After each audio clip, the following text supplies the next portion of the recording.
The reason that the atrocities can go on is because nobody knows about them. If anyone knew about them, there'd be protests and pressure to stop them.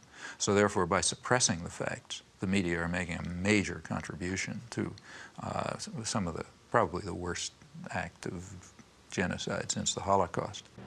You say that what the media do is to ignore certain kinds of atrocities that are committed by us and our friends, and to play up enormously atrocities that are committed by them and our enemies.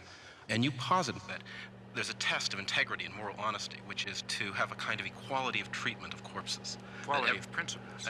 I mean, that every dead person should be in principle equal to every other dead person. That's not what I say at all. Well, I'm glad that's not what you say, because in fact, that's not what you do. Of course it's not what I do, nor would I say it. That's right. In fact, I say the opposite. What I say is that we should be responsible for our own actions primarily. Because your method is not only to ignore the corpses created by them, but also to ignore corpses that are created by neither side, but which are irrelevant to your ideological That's agenda. totally untrue. Well, let me give you an example. Okay.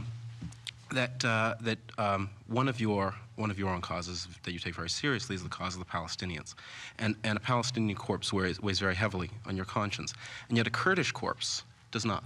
That's not true at all. I've been involved in Kurdish support groups for years. That's absolutely true. That's absolutely false. I mean, just ask the Kurdish, ask the people who are involved in, I mean, you know, they come to me, I sign their petitions and so on and so forth. In fact, if you look at the things we've written, I mean, let's take a look. I mean, I'm not Amnesty International. I can't do everything. I'm a single person. But if you read, say, take a look, say, at the book that Edward Herman and I wrote on this topic. In it, we discuss 3 kinds of atrocities. What we called benign bloodbaths, which nobody cares about, constructive bloodbaths, which are the ones we like, and nefarious bloodbaths, which are the ones that the bad guys do. The principle that I think we ought to follow is not the one that you stated. You know, it's a very simple ethical point. You're responsible for the predictable consequences of your actions. You're not responsible for the predictable consequences of somebody else's actions. The most important thing for me and for you is to think about the consequences of your actions. What can you affect? These are the things to keep in mind. These are not just academic exercises. We're not analyzing the media on Mars or in the 18th century or something like that. We're dealing with real human beings who are suffering and dying and being tortured and starving because of policies that we are involved in. We, as citizens of democratic societies, are directly involved in and are responsible for.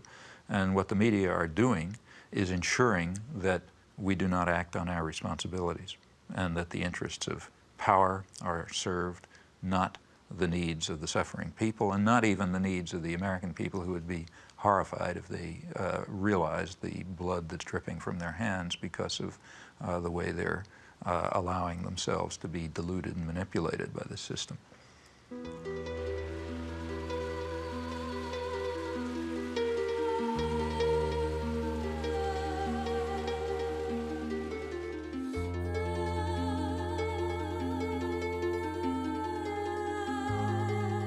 What about the third world? Well, despite everything, and it's pretty ugly and awful, these struggles are not over.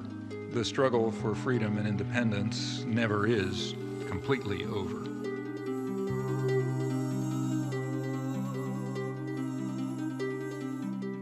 Their courage, in fact, is really remarkable and amazing. I've personally had the privilege, and it is a privilege, of witnessing it a few times in villages in Southeast Asia and Central America, and recently in the occupied West Bank, and it is astonishing to see. And it's always amazing, at least to me it's amazing, I can't understand it. It's also very moving and very inspiring. In fact, it's kind of awe-inspiring. Now, they rely very crucially on a very slim margin for survival that's provided by dissidence and turbulence within the imperial societies. And how large that margin is for us to determine.